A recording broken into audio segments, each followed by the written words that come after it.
ರೈತರಿಗೆ ಎಷ್ಟೊಂದು ಅನ್ಯಾಯ ಮಾಡ್ತಾ ಇದೆ ಅಂತಂದ ಎಲ್ಲರಿಗೂ ಗೊತ್ತಿರ್ತಕ್ಕಂಥ ವಿಷಯ.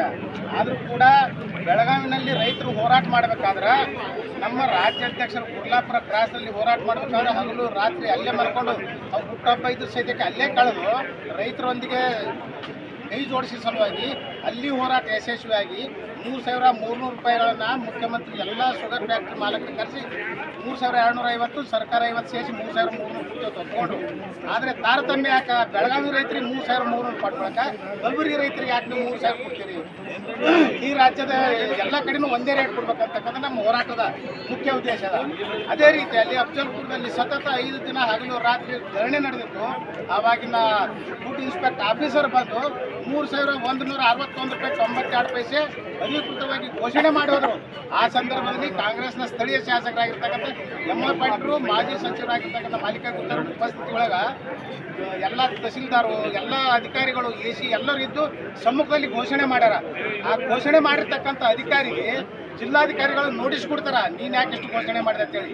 ಅದೇ ಜಿಲ್ಲಾ ಉಸ್ತುವಾರಿ ಸಚಿವರುಗಳು ನಮ್ಮ ಜಿಲ್ಲೆಯಲ್ಲಿ ಇರ್ತಕ್ಕಂಥ 6 ಶುಗರ್ ಫ್ಯಾಕ್ಟ್ರಿ ಮಾಲಕರಿಗೆ ಕರೆಸಿ ಇಲ್ಲೇ ಜಿಲ್ಲಾಧಿಕಾರಿ ಕಚೇರಿ ಒಳಗೆ ಸಭೆ ಮಾಡಿ ಘೋಷಣೆ ಮಾಡಿರ್ತಕ್ಕಂಥ ರೇಟ್ನಲ್ಲಿ ಮತ್ತೆ ಕಡಿಮೆ ಮಾಡಿ 2,950 ರೂಪಾಯಿ 3,000 ಮಾತ್ರ ಕೊಡೋದು ಒಪ್ಕೊಂಡು ಇವತ್ತು ಹೇಳ್ತಾರೆ.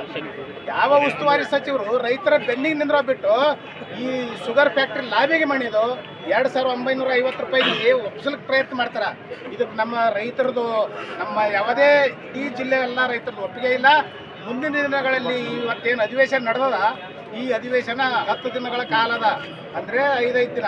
19ನೇ ತಾರೀಕು ಅಧಿವೇಶನ ಮುಗಿಯೋದ್ರೊಳಗೆ ಅಧಿವೇಶನದೊಳಗೆ ಇಡೀ ರಾಜ್ಯದಲ್ಲಿ ಏಕಸ್ತರದ ರೂಪ 3,300 ಘೋಷಣೆ ಮಾಡದೇ ಇದ್ದಲ್ಲಿ ಮುಂದಿನ 1-2-3 ದಿನಗಳಲ್ಲಿ ನಾವು ಜಿಲ್ಲಾಧಿಕಾರಿಗಳ ಕಚೇರಿಗೆ ಮುತ್ತಿಗೆ ಹಾಕೋರಿದ್ದೀವಿ. ಅದಕ್ಕಾಗಿ ನಾವು ಸರ್ಕಾರಕ್ಕೆ ಅವ್ರು ವಾರ್ನಿಂಗ್ ಹತ್ತಿರ ತಿಳ್ಕೊಳ್ಳಿ, ನಮ್ಮದು ವಿನಂತಿಯರೇ ತಿಳ್ಕೊಳ್ಳಿ. 3,300 ಎಲ್ಲ ಇಡೀ ರಾಜ್ಯಕ್ಕೆ ಒಂದೇ ರೇಟನ್ನು ಹೇಳ್ಬೇಕು. ಇಡೀ ಭೀಮಾ ನದಿ ದಡದಲ್ಲಿರ್ತಕ್ಕಂಥ ಅಫ್ಜಲ್ಪುರ್, ಜೇವರಿ, ಚಿತ್ತಾಪುರ ಇದೆ, ಅದೇ ಸೋಲಾಪುರ ಇದೆ. ಸೋಲಾಪುರದಲ್ಲಿ 3,600 ರೂಪಾಯಿ ಕೊಡ್ತಾರೆ ಮಾರಾಟದವರು.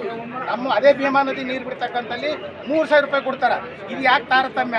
ಈ ತಾರತಮ್ಯ ನೀತಿ ಹೋಗ್ಲಾಡಬೇಕು.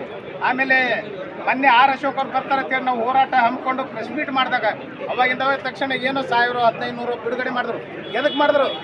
ಕೇಂದ್ರ ಸರ್ಕಾರ NDRFನಲ್ಲಿ ಬಿಡುಗಡೆ ಮಾಡಿರ್ತಕ್ಕಂಥ ಹಣ ಮಾತ್ರ ಕೊಟ್ಟರ. ರಾಜ್ಯ ಸರ್ಕಾರ ಇಲ್ಲಿವರೆಗೆ ಒಂದೇ ಒಂದು ಸಿಂಗಲ್ 1 ರೂಪಾಯಿ ಸಹಿತ ಬಿಡುಗಡೆ ಮಾಡಿಲ್ಲ. ಅದೇ ಕೇಳಿದ್ರೆ ಬರೇ ಬೆರಳು ಮಾಡೋದು. ನಮ್ಮ ಕೇಂದ್ರದಿಂದ ಅನುದಾನ ಬಂದಿಲ್ಲ, ಕೇಂದ್ರದಿಂದ ಬಂದಿಲ್ಲ. ಯಾಕೆ ಬಂದಿಲ್ಲ? ನೀವು ಕೊಡ್ತಕ್ಕಂಥ ಅನುದಾನವನ್ನು ಸೇರಿಸಿ ಕೊಡ್ರಿ. NDRFದಲ್ಲಿ ಮಾತ್ರ ನೀವು ಅನುದಾನ ಸೇರಿಸಿರಿ. ಅದಕ್ಕೆ ಈ ಅನ್ಯಾಯವನ್ನು ನಾವು ಸಹಿಸಿಕೊಳ್ಳಲ್ಲ. ಜಿಲ್ಲಾ ಉಸ್ತುವಾರಿ ಸಚಿವಗಳು ಎಲ್ಲೋ ಬೆಂಗಳೂರಾಗ ಕೊಟ್ಟು ಪ್ರೆಸ್ ಮೀಟ್ ಮಾಡಿ ಆ ಥರ ಸುಳ್ಳು ಹೇಳ್ಕೊತ ಹೋಗೋದ್ರಾಗ ಅರ್ಥ ಇಲ್ಲ. ನೀವು ರೈತರ ಬೆನ್ನಿಗೆ ನಿಂದಿರಬೇಕು. ಇಡೀ ಸಮಗ್ರ ಕರ್ನಾಟಕದಲ್ಲಿ ಏಕರೂಪ ನೀತಿ ಆಡಳಿತ ಬರಬೇಕು. ಇಡೀ ರಾಜ್ಯದಲ್ಲಿ 3,300 ರೂಪಾಯಿ ಕಬ್ಬಿನ ಬೆಲೆ ಕೊಡಬೇಕು. ಅಕ್ಕಿ, ತೊಗರಿ, ಇದೆಲ್ಲನೂ ತೊಗರಿನ ಕೇವಲ ಒಂದು 8 ದಿನ 15 ರಾಶಿ ಆಗ್ತವ. ಎಲ್ಲ ಕಡೆ ಕೇಂದ್ರಗಳನ್ನು ತೆಗೆದು ತೊಗರಿ ತೊಗೊಳ್ಬೇಕು. ರೈತರಿಗೆ ಎಲ್ಲ ಕಡೆ ಸಹಾಯ ಮಾಡ್ಬೇಕಂತ ವಿನಂತಿ ಮಾಡ್ತೀವಿ.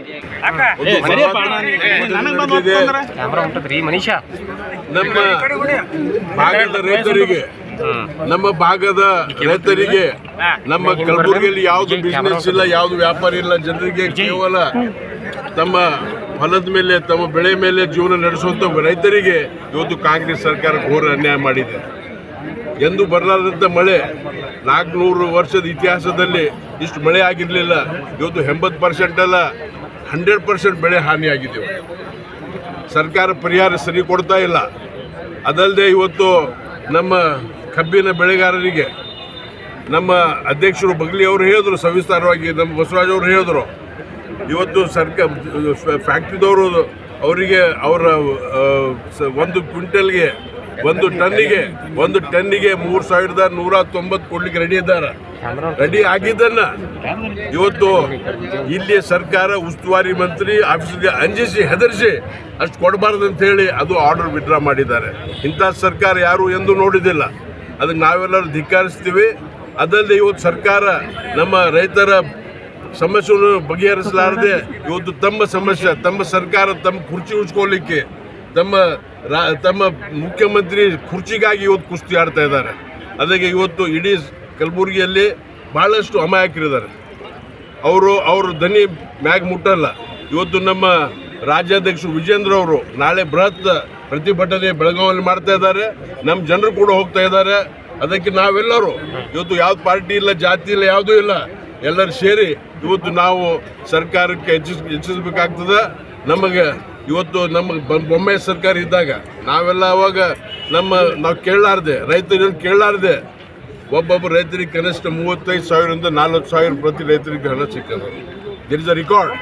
ಅವ್ರು ಯಾರು ವೇಟ್ ಮಾಡಿಲ್ಲ, ಕೇಂದ್ರ ಸರ್ಕಾರ ಕೊಡ್ತಾ ಇದ್ದಲ್ಲೋ ಏನೇ ಆಗಲಿ. ಇಲ್ಲಿ ಇವು ಕಾಂಗ್ರೆಸ್ ಸರ್ಕಾರ ಚಾಳಿ ಏನಾಗ್ಯದ, ಇಲ್ಲಿ ಮಂತ್ರಿ ಚಾಳಿ ಏನಾಗ್ಯದ ಅಂದ್ರೆ ಒಟ್ಟು ಡೆಲ್ಲಿ ಮ್ಯಾಕ್ ತೋರಿಸೋದು, ಮ್ಯಾಕ್ ಕೊಡಲಾಗ್ಯಾರ. ಯಾಕೆ ಕೊಡಲಾಗ್ಯಾರ್ರಿ? ನೀವು ಮೊದಲು ದಿಶಾ ಮೀಟಿಂಗ್ ಮಾಡ್ರಿ, ದಿಶಾ ಮೀಟಿಂಗ್ ಮಾಡ್ರಿ, ನಿಮಗೆ ಗೊತ್ತಾಗ್ತದ. ನೀವು ಮೀಟಿಂಗೇ ಮಾಡಲ್ಲ, KDP ಮೀಟಿಂಗ್ ಮಾಡಲ್ಲ, ದಿಶಾ ಮೀಟಿಂಗ್ ಮಾಡಲ್ಲ. ಸಂವಿಧಾನದ ಬಗ್ಗೆ ಮಾತಾಡ್ತೀರಿ ನೀವು, ಸಂವಿಧಾನದ ಪ್ರಕಾರ ಕೆಲಸ ಮಾಡ್ತಾ ಇಲ್ಲ ನೀವು. ನಮ್ಮ ರೈತರಿಗೆ ಅನ್ಯಾಯ ಆಗಿದೆ. ರೈತರಿಗೆ ಇವತ್ತು ಸರಿಯಾಗಿ ನೀವು ಸ್ಪಂದನೆ ಮಾಡಿ ಊರಾಗಿದ್ದು ಹಳ್ಳಿ ಊರಾಗ ತಿರುಗಾಡಿ ನೀವು ಬರ್ತೀರಿ. ಯಾವಾಗಾರು ಒಂದು ದಿವಸ ಯಾವುದಾದ್ರು ಕಾರ್ಯಕ್ರಮ ಇದ್ದಾಗ ಬಂದು ಒಂದು 4 ದಿವಸ ಆಫೀಸಿಗೆ ಕರೆಸಿ ಮೀಟಿಂಗ್ ಮಾಡಿ ಮತ್ತೆ ವಾಪಸ್ ಹೋಗೋದು. ಇಲ್ಲಿ ಬ್ಯಾನಿ, ಹೊಟ್ಟಿ ಬ್ಯಾನಿ, ನಮ್ಮ ಬ್ಯಾನಿ ನಿಮಗೆ ಗೊತ್ತಾಗಬೇಕಲ್ಲ.